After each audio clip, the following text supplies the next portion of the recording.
বানালাম মাছ দিয়ে তেঁতুলের টক। প্রথমে নুন হলুদ মাছগুলাকে ভেজে তুলে নিলাম। মাছটাকে তুলে নেওয়ার পরে কড়াইতে কিছুটা তেল দিয়ে করে শুকনো লঙ্কা 5 ফোড়ন দিলাম।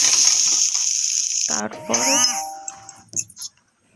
তেঁতুল জলটা ঢেলে দিলাম।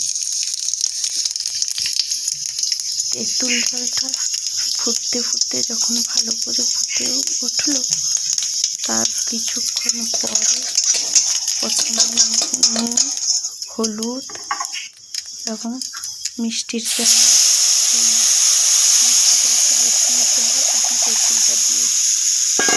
মিষ্টিটা দিলে তেঁতুলের সঙ্গে টক মিষ্টি স্বাদ আসবে এবং খুব সুন্দর টেস্ট হবে। কিছুক্ষণ পরে মাছ দিয়ে দিলাম।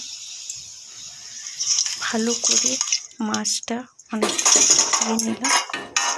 ফুটিয়ে নেওয়ার পরে গ্যাসের ওভেনটা বন্ধ করে মাছটাকে ঢেলে নিলাম।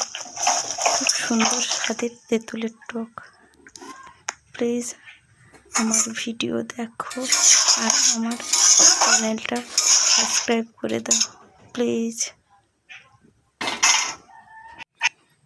Thanks for watching. Thank you.